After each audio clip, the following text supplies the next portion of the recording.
When I was in high school, I had a friend who was a force of nature, and I looked up to her. She was one of those people that appeared to be totally strong. And so we said to her face and behind her back, she is no pushover. Do not mess with her. Do not cross her. She rules the roost. No one says no to her. And I have to say that when I heard people talking about her like that and felt how I felt hearing that, I thought, I want to be like that too. I loved the thought of someone saying about me, oh, that guy, don't cross him. He'll snap.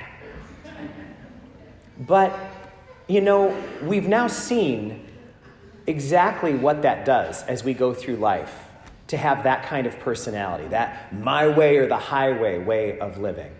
We see it all the time in politics. We see it on reality shows. Those are the characters that always stand out. Nobody messes with the NeNe Leakes or those other housewives. And I've decided that I no longer wish to be like those people. My desire to have them as role models has changed.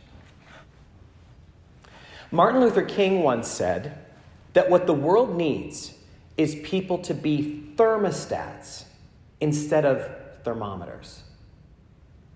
He said, thermometers report the temperature. Thermostats set it. We are being called to set the temperature. But here's the problem. That's what the my way or the highway people think they're doing. They're like, that's right. Thank you, Dr. King. I'm a thermostat.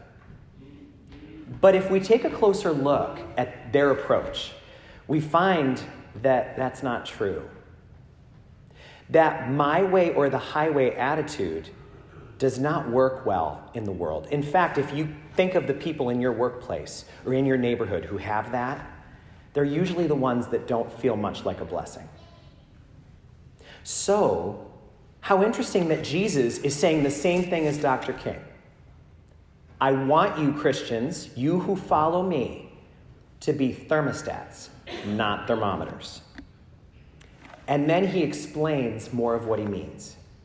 He says, people are going to try to draw you into their drama. Do not go. See it coming and don't take the bait. Don't bite the hook. Be a thermostat, not a thermometer. So because we still might not know what he's saying, especially because what he's about to say is challenging, he spells it out in crystal clear fashion. He says, when someone calls you an enemy, what are you going to do? Pitch it right back? Are you a thermometer? Love them. A thermostat doesn't depend on someone else to tell them what to do. You love them instead. If someone hates you, fine. Do good to them. If someone curses you, what are you, a thermometer? You going to get into it? Bless them. If someone mistreats you, don't feel that you are now forced to do that back to them. Pray for them. If someone hits you, he says, keep your fist by your side. What is this? Why would you degrade yourself to that? You know that's not a solution. You know that I never once did that. Don't respond with violence. Keep your fists at your side. He says, if someone steals from you, watch them. Give them unflinching eye contact as they do it, and let them walk away. That's between them and God. Don't lower yourself because someone else mistreated you. It feels like the key of this is, when he says be a thermostat, he means let your strength come from your commitment to your values, your unswerving decision to be who you're called to be and not let someone else's behavior change that. These my way or the highway people, what they're saying is, I'm strong because I'm inflexible. I'm strong because no one messes with me, because I can't take in new information, because I'm not going to let someone else influence me. And Jesus is saying that is not impressive. He uses an even stronger way. He says, that's sinner behavior. Don't do that. So it's interesting that a lot of us are forced to think about this in a new way because we weren't raised with this way of thinking. Even though this has been in the gospel for 2,000 years, we weren't usually raised with this. But if you think about it, those my way or the highway people are like tennis players with their racket. And they're shifting from foot to foot and just waiting for whatever's going to be served over the net to them. And they have to run wherever it goes. They don't get to call the shots. They're running in response to what other people do. It's kind of like when you play ball with a dog. I mean, the dog might think that he or she is in charge, but you're faking left and throwing right. Or when you give a dog a pull toy, that's my favorite. You bought the toy. You go and get it out of the cupboard, and then the dog thinks they're all tough. Arr, arr. I mean, how hilarious is that? Pulling and growling. You can growl all you want. I'm the master. No amount of growling can turn a dog into a master. But somehow we sometimes think that in life, we can change our status by how much we growl. Martin Luther King is the perfect example of the principle he shared. He was laughed at. It didn't stop him. He was beaten up, bloodied. He kept on moving.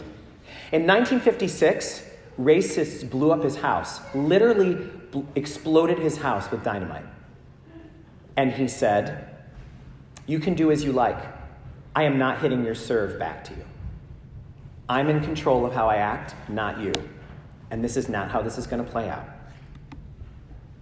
Jesus says it clearly. Stop serving back what's been served to you. That is not noble. That's not a high level of living. I don't want you telling people you're my followers if you do that, because you're embarrassing me.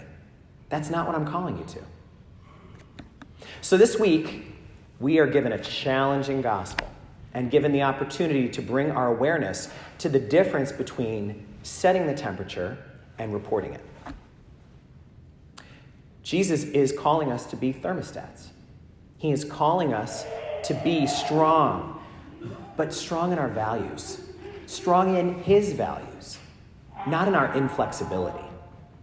So if you are honest with yourself for a moment, here's where it gets hard.